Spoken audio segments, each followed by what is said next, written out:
Mayong adlaw sa tanan.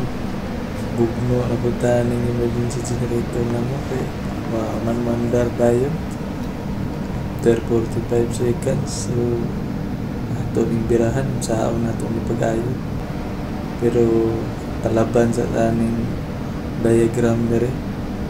Sa na to ni pag-kuan trace sa problema namin.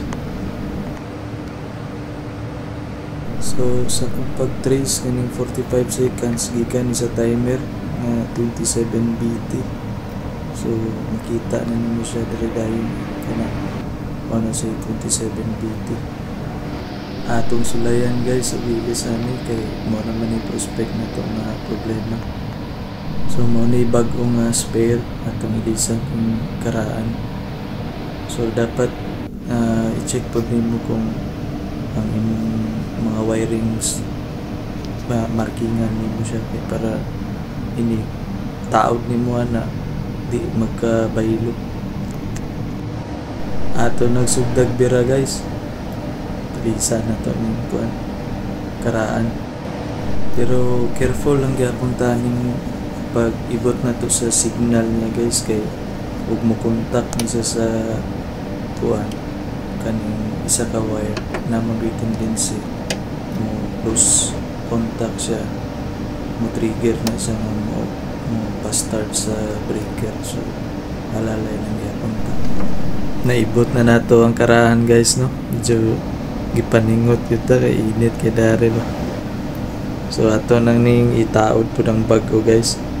So alalay lang gyapon ta nga dili magkadimao ang wire na lisod kayo. So dapat kuan lang, focus lang kita sa wire ani nga masulod na to balik.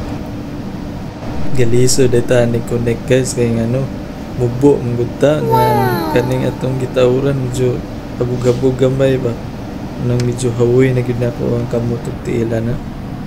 Okay na guys, nataod na gyud. So after nimo na mataod, iset pud nimo ng timer sa 45 seconds. Ayaw kalimot.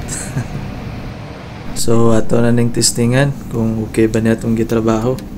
Ito ning paandaron kung okay ba. Layan na to. Sige.